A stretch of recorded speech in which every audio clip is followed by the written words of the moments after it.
Hello everyone, this is Daniel, aka B-Belt Dan, and welcome to this mask making episode. Now, however though, in this episode, I'm not going to be making masks. If you've watched any of my other two videos where I've been making masks, such as this guy right here, or even this one right here, you know that I was using a mold of my own head to help make these masks. And usually that is the best method that you want to try to use, because then the mask will come out forming to your head. Because if you use anything that's bigger than your head, then it's not going to fit very well, and if you make something smaller, you're not going to get it onto your head. You want to try to get it as close as you can. Now, if you've watched me where I was making the Freddy Krueger mask for my son, you saw the process that I did right there, and you feel free to use that episode as a step-by-step process if you would like to make your own form-fitting head. But however, that process usually takes you first having to make a negative mold of your head, which I've been using plaster of Paris bandages, but you can also use silicone that is specifically designed for taking life casts, or even alginate that is designed for taking life casts. And then from that, you get a negative mold, and then you fill that with whatever you're wanting to use, plaster of Paris or any other kind of material for casting a solid object. And that is always still the best method. However, that takes time, because it takes a while to set all that stuff up. It takes usually a second person. It's always recommended to have a second person, especially when you're using some of the more advanced stuff, such as the alginate and the silicone, because you got to be able to see what you're doing.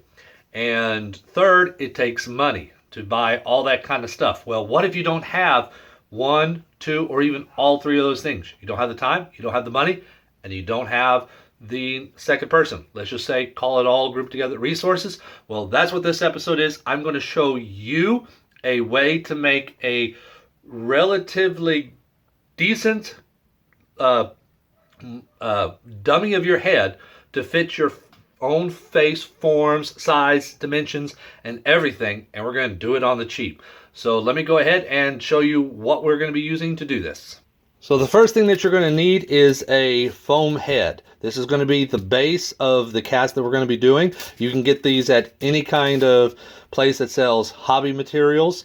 This particular one I think was about $5, and I've seen them anywhere as low as $4 all the way up to $8, depending on size, detail, and also where you get it, especially if you can get it on sale. Next thing that you're going to need is some paper. Now, any kind of paper would work. I got packing paper. You just don't want it to be terribly thick. Newspaper will also work for this. And of course, we're going to need some flour. If you would like a slightly better result, you can get some regular glue or wood glue, but we're just going to use cheap old flour, because this tends to usually be, just maybe $1 or $2, for a bag of it. You're also going to need water. Not necessarily free, but relatively cheap, straight from the tap.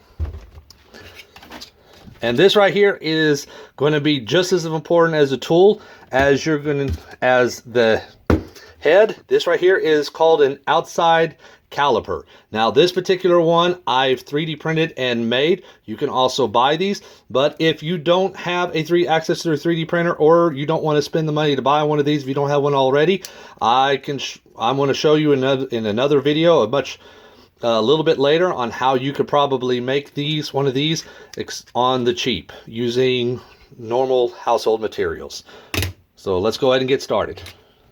So basically what we're doing is paper mache. That is the brunt of it. So we're going to make some of that using water and flour. So we're going to mix it up together, and you want to try to do the best you can to get as much of a 50-50 quantity as possible. 50% water to 50% flour. You can experiment. You're able to probably get some good results using less. Any more, it's going to be a little bit too thick for your likeness, or too thick for you to work on.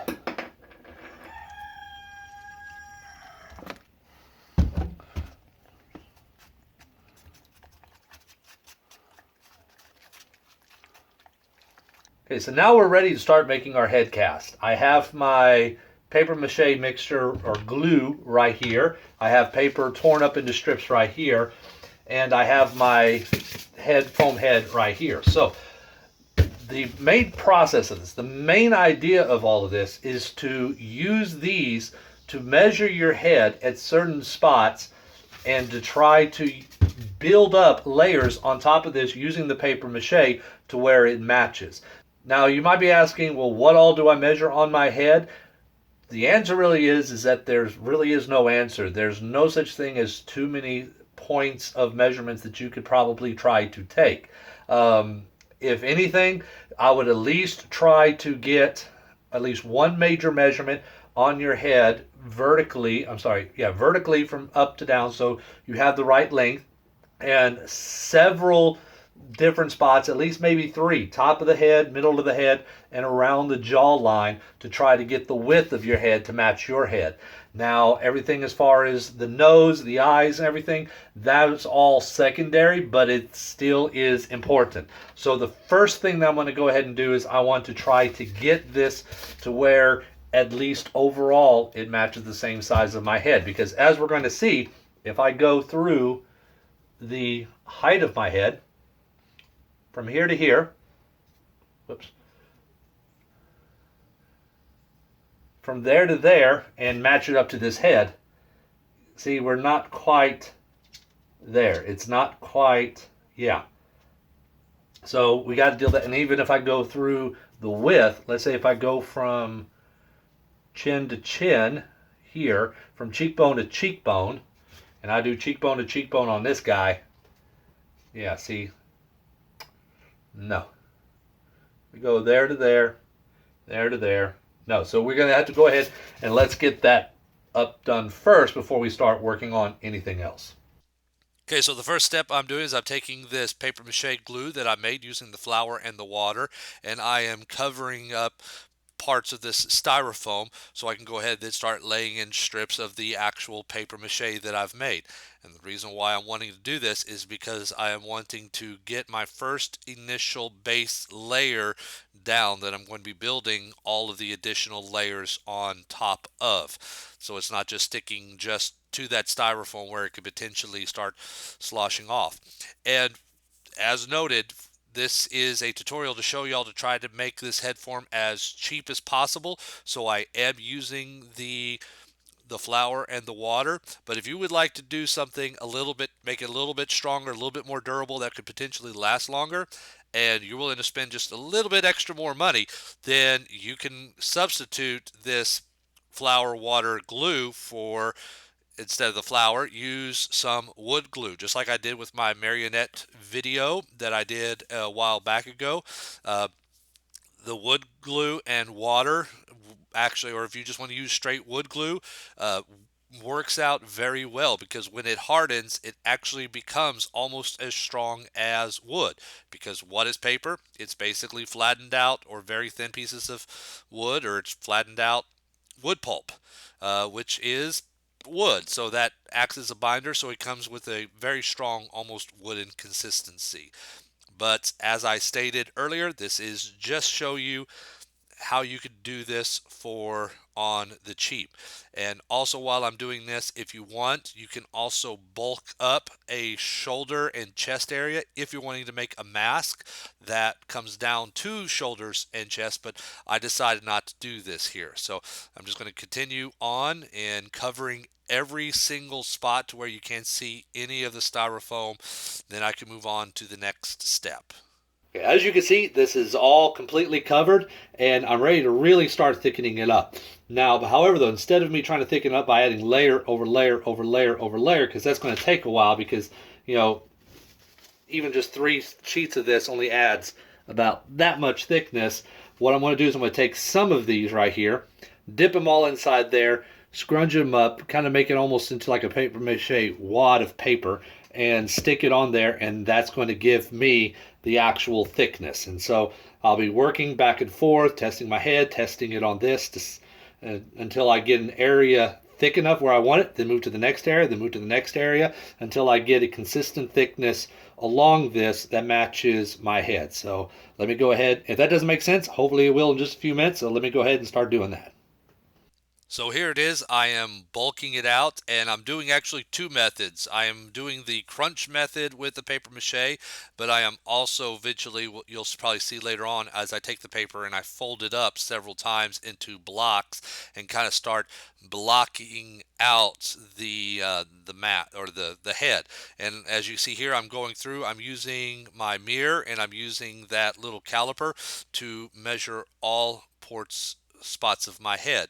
And you know, said I've mentioned the cheekbones, I mentioned from the chin to the top of the head, but you also want to try to get your nose, the width of your nose, the height of your nose, the length of your nose, width of your mouth, how far apart your eyes are, internal of the eyes, from inside to inside and outside to outside, height of the eyes. The more measurements that you get, the more closer that this head form is going to be to you.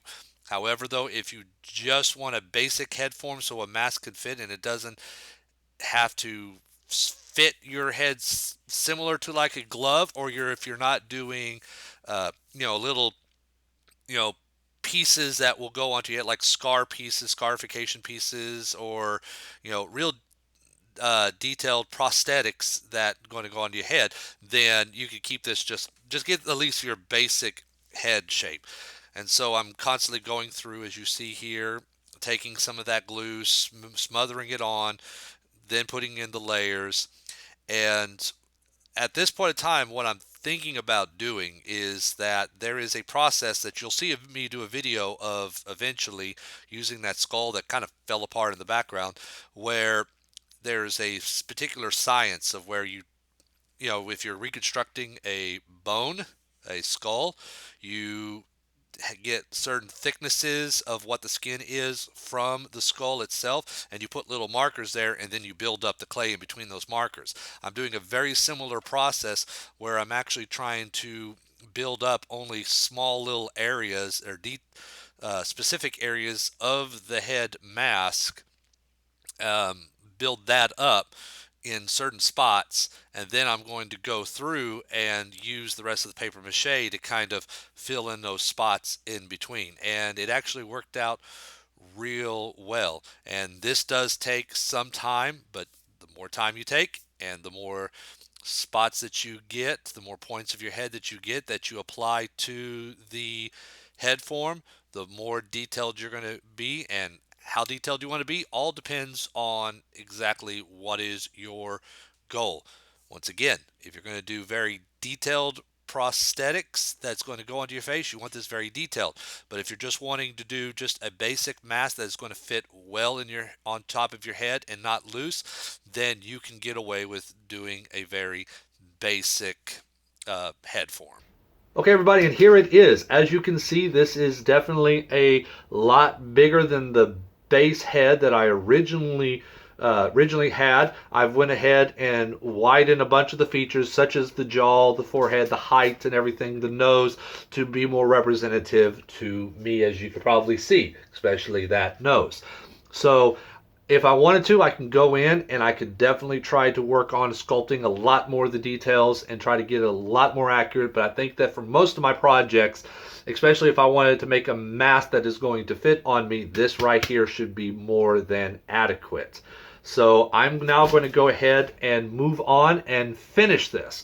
And what I mean by finishing is that if I wanted to, I could actually use this. The problem is that because this is paper based and it is glue based, and the type of glue that is on it is water based, is that if I start to apply anything wet onto it, some clays and things like that, it's going to possibly cause this paste to actually want to get sticky again, and anything that I put on it is probably going to want to stay on it and ruin this. And I don't want to do that. I want to have it to where if I put clay or what have you on this, I'd be able to take it off and continuously use this head form. So I'm going to need to finish it. And the first thing that I'm going to do that is kind of go through with a little bit of light sandpaper at the whole thing to get a little bit smooth, and patch up just a couple of areas, like this area right here, where if I was to put, let's say, silicone over this to get a mold of this, let's say I just only want the mask here, but I had to do a whole silicone head. Silicone can get into that, and it's going to tear this up, and it's not going to give you a good look of the head, of the form of the head that you're wanting. So let me go ahead and do that, and then we'll move on to step 2 of finishing it. So as you see here, there's a lot of spots on this that is sticking up, that's poking out. It's very rough, and that's what you can kind of get with this paper mache. So I'm going through with some sandpaper and actually sanding it down. Uh, as I mentioned earlier in this video, I mean, wood and paper, they're basically the same thing, and using the glue, especially what type of glue that you use, can get you a almost wood-like texture. In fact, what I'm doing right here is I'm going through and now doing an entire coat of wood glue all over this head form, as both as a strengthening additive, but also a kind of a nice little layer to kind of lock in and protect a little bit more of that paper mache. All right, everybody, and I got the finished product right here. It is a head mold of me, life cast of me, close enough, not exact, but close enough to size and dimensions to where if I wanted to use this to make a mask to fit over my head, it should, in all intents and purposes, work. I went ahead and as you see, I painted it blue. And the reason being why I did that is so it could seal it. I painted several layers of paint and also put a kind of a lacquer coat onto it. And the reason being is because I want this to be very durable when I start putting plaster of Paris on it or clay on it, because some of that stuff can soak through the paper mache and potentially ruin it. So it is completely protected, which is why I did it. And why blue? Because it was the only color that I had available at the moment. So let me know what y'all probably think. Do y'all enjoy it? Is this something that would probably kind of help you? I think it probably would. Especially for those of y'all out there, once again, that doesn't have the ability or the resources to be able to do what I originally did with my head back there and try to get a actual life cast. This right here would be the next best thing. So hopefully this works out for you. But I want to say thank y'all for watching, and I will see y'all next time.